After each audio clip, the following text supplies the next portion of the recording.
जब भी आप शेयर्स में कोई भी इन्वेस्टमेंट करते हैं तब आप दो तरह की इनकम जनरेट करते हैं।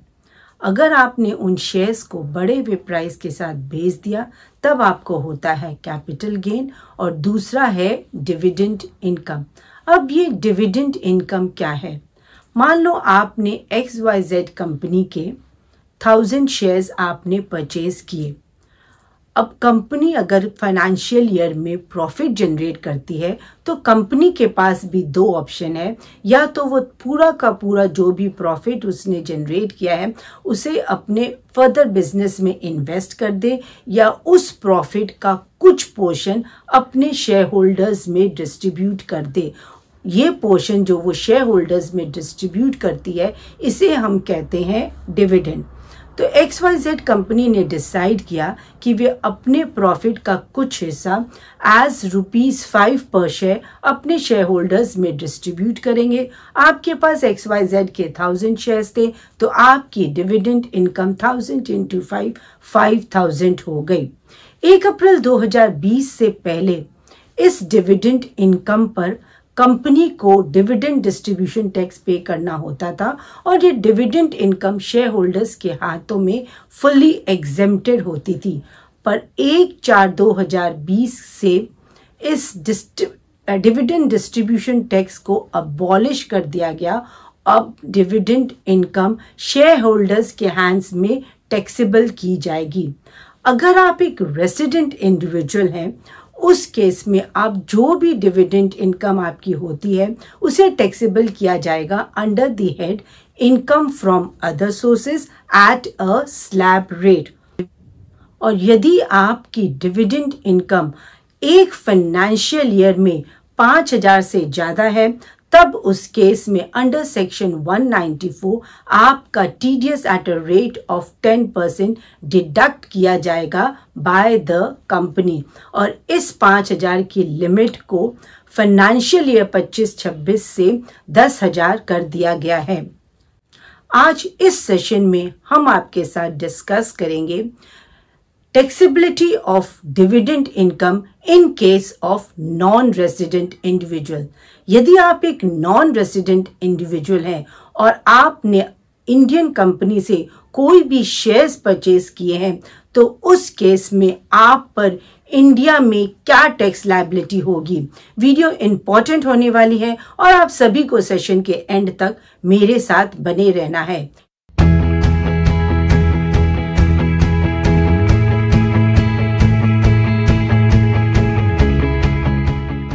Hi friends, I am CA Anita Agarwal. Welcome back to my channel. यदि आपने अभी तक मेरा चैनल सब्सक्राइब नहीं किया है तो subscribe my channel and press the bell icon ताकि आपको इस तरह की वैल्यूएबल इंफॉर्मेशंस की नोटिफिकेशंस मिलती रहें। Like the video and share with your friends and relatives in order to create awareness.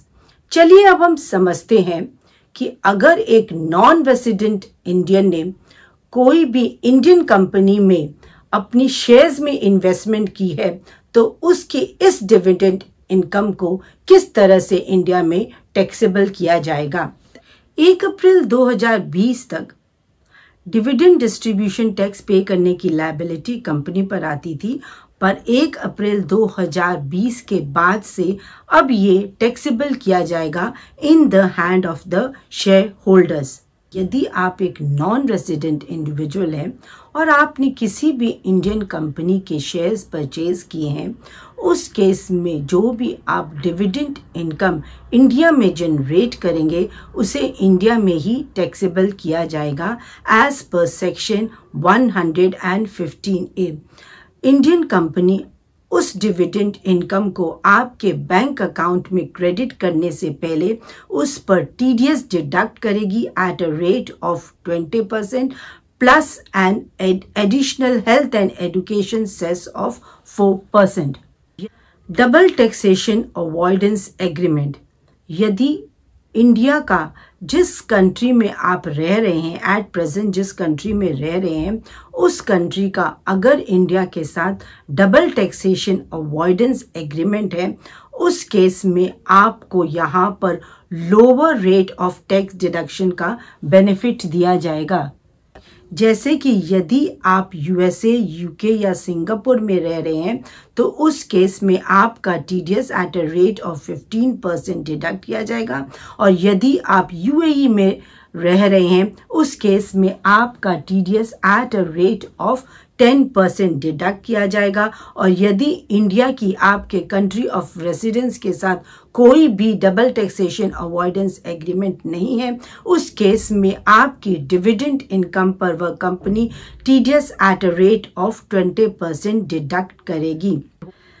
अगर आप इस डबल टैक्सेशन अवॉइडेंस एग्रीमेंट का बेनिफिट लेना चाहते हैं तो उस केस में आपको अगर अपना टीडीएस लोअर रेट पे डिडक्ट करवाना है तो आपके लिए ये फॉलोइंग एसेंशियल डॉक्यूमेंट्स आपको प्रोवाइड करने होंगे। पहले तो अगर आप एक नॉन रेसिडेंट इंडिविजुअल हैं उस केस में आपके पास एक valid permanent account number pan card from Indian income tax department होना आपके लिए मैंडेटरी है। यदि आपके पास पैन कार्ड नहीं है तब आप डबल टैक्सेशन अवॉइडेंस एग्रीमेंट का बेनिफिट नहीं ले सकेंगे। इसके लिए आपके पास टैक्स रेसिडेंसी सर्टिफिकेट भी होना मैंडेटरी है और आपको एक self declaration form 10F electronically file करना होगा on the income tax portal.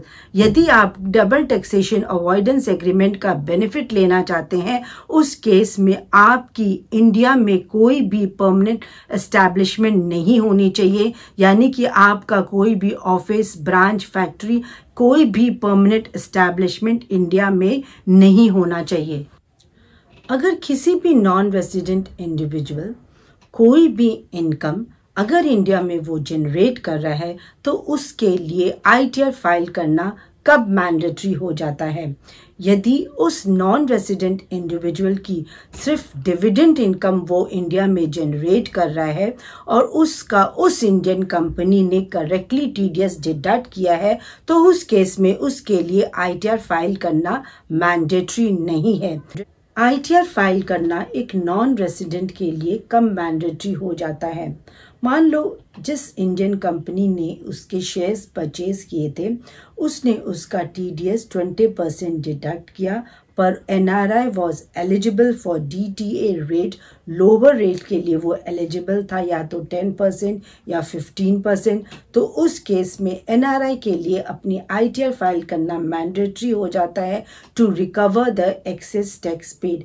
यदि उसकी डिविडेंड इनकम के अलावा मल्टीपल सोर्स ऑफ इनकम है जैसे rental income, capital gain, professional fees, उस केस में भी उसके लिए आईटीआर फाइल करना मैंडेटरी हो जाता है।